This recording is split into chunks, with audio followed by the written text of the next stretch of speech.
na hii leo basi tuko tu na wadau kutoka sekta ya uchukuzi ambao wanaweza kuongea na sisi kuhusu masuala mazima ya usalama barabarani. Nitakumbuka kwamba mwaka jana basi mwezi wa Disemba tuliweza kuonafika kwamba kampeni mbalimbali ziliweza kuweza kuhimizwa katika madereva basi kuweza kufuata sheria za barabarani, na wenyewe anaweza kusema kwamba kampeni hizi ziliweza kuchangia kwa njia moja ama nyingine katika kupunguza basi zile ajali za barabarani, na hivyo basi kuleta nidhamu katika mabarabara yetu. Lakini katika mwaka unavyoanza tumeweza kuona kwamba kumeweza kuripotiwa tu ajali kadha wa kadha katika barabara zetu, na hivyo basi wakiweza kusema kwamba kuna haja ya madereva kuweza kukumbushwa basi zile nidhamu ambazo waliweza kuwa nayo mwaka jana, mwaka huu basi vile vile waweze kuendelea na nidhamu ile ambayo iliweza kuwapatia natija kubwa, tukiona kwamba ajali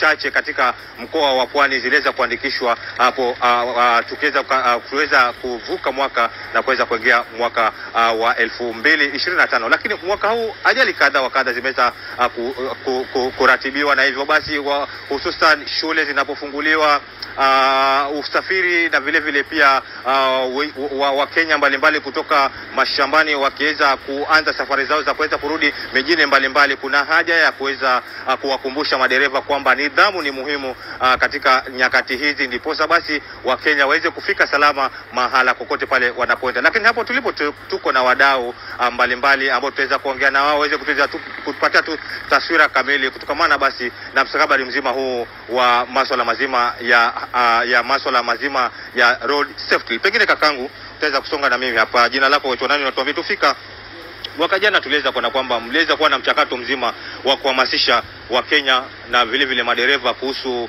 masuala mazima ya nidhamu barabarani. Pengine natija ipi iliweza kuzaa na kwa sasa kinaya ni kipi? Nashukuru sana. Jina langu ni Kevin Ismail, mratibu wa mawasiliano katika shirika la Bloomberg Philanthropies Initiative for Global Road Safety. Na kutoka mwaka uliopita tumekuwa na mazungumzo na kampeni ambazo zimekuwa zikihamasisha wananchi na madereva haswa katika masuala ya usalama barabarani na haswa swala la speeding kwenye barabara.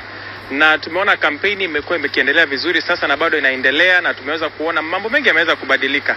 Na tumekuwa na mazungumzo kadha wa kadha kupitia washikadau wote kuhakikisha kwamba mwendo kasi umepunguzwa barabarani na madereva wanakuwa waangalifu barabarani ili tuweze kuhakikisha kwamba tumepunguza ajali na tumeokoa maisha.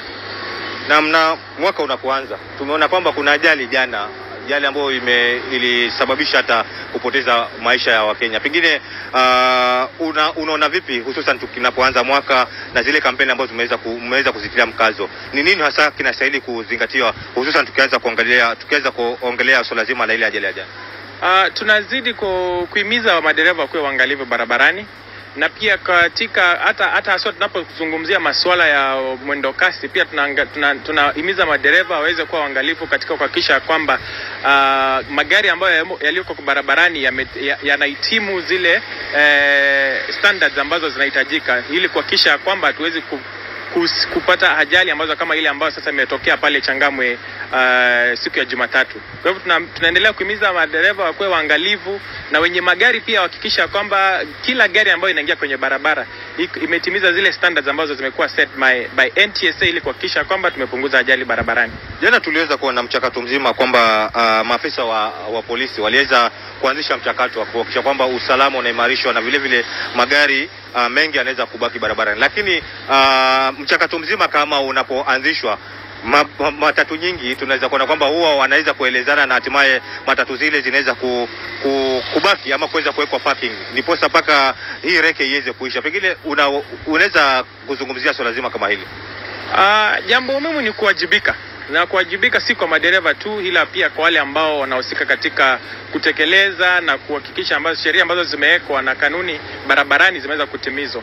So mimi ningependa kuhimiza sana washikadau wote, iwe ni madereva, iwe ni polisi, iwe ni wenye magari ambao kwa sasa unaona pia wanaweka magari nyumbani ili msako ikiisha wanarudi barabarani, ni kuwajibika kwamba Kwa sababu ni punishment kwa lugha ya Kimombo, ni kwa sababu tunataka kuhakikisha kwamba tumepunguza ajali na tumeweza kuhakikisha kwamba maisha tumeokoa maisha na tumeprotect kila mmoja ambaye hata haswa sasa hivi ambapo watoto pia wanarudi shuleni. Tunataka kuhakikisha kwamba hakuna ajali ambayo inafanyika barabarani na tumeokoa maisha. Shukrani sana. Tukiweza kupata mdau mwingine hapa